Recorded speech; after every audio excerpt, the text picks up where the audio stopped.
Thanks a lot, and also a warm welcome from my side.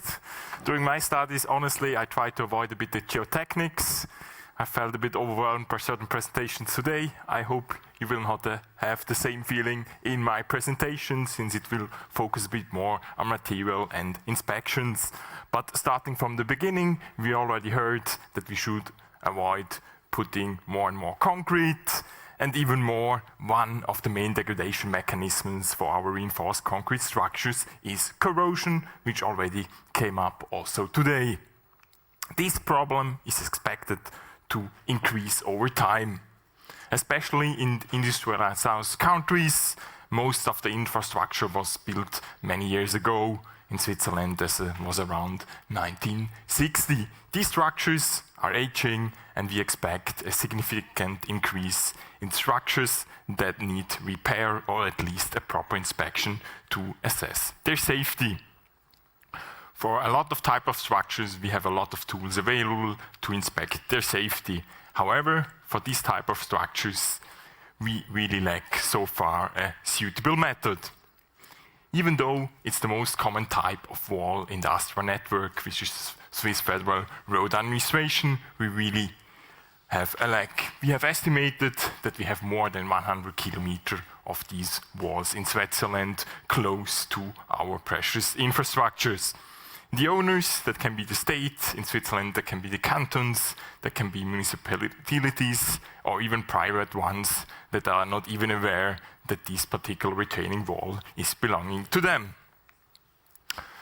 And it's also one kind of a problem where we already know where the problem is located. For these types of walls, it's the back reinforcement close to the horizontal working joint. We know the damage, we know the consequences of the damage. However, we have no chance to decide from the front side on how the damage is looking like here behind. And furthermore, which I try to put here as the first reminder, we have long structures, but we have no idea at which location corrosion is occurring. I will later come back to that part. You may be also well aware of this problem from 2012, I think it was, where at the Brenner, one part of a retaining wall collapsed on a track and caused a casualty. Here, to my understanding, a lot of minor problems were contributing to the problem, and corrosion was also a little part that caused the tragic accident. Based on that, a lot of research projects were started, I think in Austria as well as in Switzerland, which we will hear later about it more. And in Switzerland, we found, after certain investigations, steels like that close to the working joint with losses in the cross-section of up to 40%, which is huge. That was conducted by the Swiss government. They have looked at almost 60 walls with varying age between 25 to 47 years.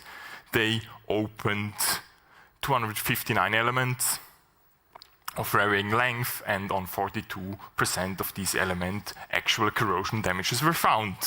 When we split that down, there were around 1,300 steels analyzed and checked for damages. 1/4 of them were found to be with corrosion damage. That had even a mean cross-sectional loss of around 30%, and if we average that over the steels, we had experienced the loss of up to 10% of our cross-sectional area. That even is bad. Usually we know concrete as a really durable material. That is usually coming from the property that we can form a passive layer, and we usually expect a situation like that, where our reinforcing steels are very well covered with a layer of concrete. That is even prescribed in our norms. However, in these retaining walls, in the analysis they have conducted, they found out that the steels with corrosion damages were often found in location with honeycombs. That was due to the construction practices at that time, and there is also some sort of the underlying problem that we have no idea where we had a bad compaction of the concrete behind the wall. How we explain that as a corrosion scientist? We have the steel at a pH of 12 to 14. If we place that in the pour bed diagram, it shows us that we have this stability, respectively our passive layer. For the part in the honeycomb, that might slightly change. When we expect that water is arriving there, because the retaining is not well working, or whatever reason, we expect a pH of around 7, which places us in the corrosion domain. And that can cause corrosion with high losses, even in the absence of carbonation or chlorides, just because we expose the material to a different environment. What we are currently doing to locate or trying to locate these damages. On the one hand, we have core drilling. We go at an angle down, try to hit a steel, and visually inspect the steel. It has a severe drawback that each time we conduct this type of measurement, we remove a steel. The second thing, laborious, is an excavation from the back, then checking away the concrete cover and visually assess the steel, and coming back to the initial state, or currently the most preferred method is to dig a hole in front of the wall, put a hydro demolition machine there, jet the entire concrete away, and you are well aware of the sizes of these walls that can be easily up to 1 meter, visually assess the steel and close the gap again. This method is usually applied only a little section along the entire wall. When we have a look at that, it's a project we can do, which we conducted our first pilot project. They only inspect around 2.5% of the entire structure, and the poor engineers then have the task to say if the wall is still safe. And yeah, the ASTRA is looking really for a cost-effective method in order to locate these damages. That were not only words, they also gave us the chance to show them that our method is working. Coming to our method, for ordinary reinforced concrete structures, we have the half-cell potential mapping, which uses the property that when we form a local corrosion spot, the electrical field is appearing. That has a certain change that we can measure with the help of a reference electrode and a potential measuring device. That's a standard that can be easily applied on the front side. However, that it's not possible to locate this damage over here, which means we have our measuring methods, but we are at the wrong location. We want to be close by there. There, we luckily, not always the case, have a retaining pipe. This is close to the expected damage, and we have developed together a method on how we can use these retaining pipes. It's underlying the same method as before.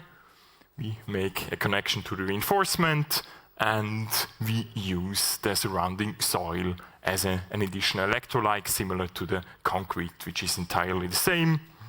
The only missing part was on how we can measure out of a plastic tube. That we do by 2 inflatable ceilings that we fill. We create an overpressure. We fill it with water, what we also call an electrolyte, and we can apply the same measurement as we were doing on the concrete surface. For that, we could also file a patent. Here you see our prototype in a PMMA tube, and here the retaining pipe, and I will now briefly show you the procedure. The first step is to fill these inflatable cushions with air. Then we start pumping the water, and over time we can reach the level of the punctured parts over here, and when it rips out, we can apply our measurement procedures consisting of several electrochemical methods. And at the very end, we deflate the cushions, the water goes away thanks to the inclination of the pipe, and we can move to the next point, as we would also do on the concrete surface. Relatively easy. In practice, it's a bit more difficult. We faced some problems, but we got a chance on a Swiss national road to prove that our method gives accurate results. We could measure close to one shaft, where afterwards they did this method to inspect. Sadly, for us, we had a lot of troubles. We could only inspect roughly 5 meters, because at this part over here, we had a blockage. You cannot see here very well, but the pipe was closed and we could not flush it with conventional methods. Therefore, we were rather limited to only these 5 meters. Luckily, at least, it was just overlapping with this hydrodemolition area over here. What we were applying, we do not only apply half-cell potential mapping, but we also push a current to the system and check how the system is reacting, that we're doing with galvanostatic pulses. Then the system must come back during the depolarization phase, back to the initial state. Then we apply a stronger pulse, and at the very end, we do some sort of electrical measurement. I will spare you the details, but that is what we are doing at each time we blow up our prototype. What we are getting back is certain data types or certain data over length. We see a certain repeatability with the galvanostatic pulses over here. And here we extract the 2 parameters, the polarization resistance and the solution resistance.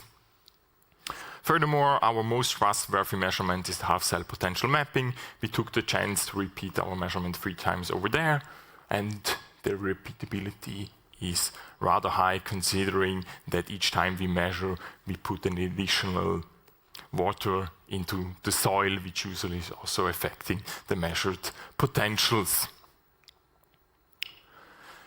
Then the next step was on how we analyze the data. There we could rely on a procedure that we tried to develop during a master thesis of Roger Pfändler, where we tried to use the polarization resistance. In the laboratory condition, it works very well. We could easily separate corroding steels from steels that are properly protected in solutions. And that was completely independent of the pulse strength that you can see here, then also pulse duration, and if we are pushing the parts to be passivated or to corrode actively. Regardless, we could easily separate them into 2 distinct clusters. With that, we tried to increase our detection accuracy and also try to use some sort of machine learning. That we tried to make a procedure while classical data scaling, clustering. With our system, we want to have either corrosion or no corrosion. Therefore, we use 2 classes and check that with our experience to assess high and low corrosion risk. And in this particular case, we separated into 2 regions, and in the inspection window we had cluster 1, which we then later assigned to a low risk at this location, and in this entirely overlapping with the inspection window. We tried to convince the constructors to move by 1 or 2 meters in the area where we found the high corrosion risk. Sadly, they did not do it. Nonetheless, we still went there, and we found no corrosion, even though the image here is a bit misleading. I told you at the beginning of my presentation, as soon as you change the environment, these steels are not protected anymore by the concrete, and as soon as it gets moist, you get surface corrosion that you can easily spot. I have also showed you before that we were expecting severe corrosion damages up to 30% of cross-sectional loss, and this is just a little bit of surface corrosion. And sadly, we could not do that. We also now had a similar project, which we are just inspecting this week. There we have the bit of the same problem. We said there is no corrosion. They have opened, there is no corrosion. And so far, we did not manage to predict corrosion and really see corrosion, because these areas were never opened so far. I try to summarize what we did. We developed a new technology for assessing the corrosion state along the critical part of these cantilever retaining walls. To my knowledge, we are the only method that can do completely non-destructive. We only need a little part connected, and we can do it over the entire length as long as the retaining pipe is almost free. We use existing infrastructure, and we can also repeat the measurement. And as we are trying to commercialize that, we can do that at relatively reasonable costs, since these excavation shafts or other methods are rather costly. As an outlook, we try to increase our data capturing system. So far, it's a lot of manual work to get or to move our prototype from point to point. There we are working. Then the next point would be the analysis, to use a bit of more machine learning. But there we are really lacking now a positive indication that we once really found corrosion at the location. That's a startup, that's our logo. And maybe also a bit looking ahead, we also try maybe in the future to combine our electrochemical measurement methods with new structural models that will be presented in the coming presentation. And that was it from my side, and I'm here for your questions.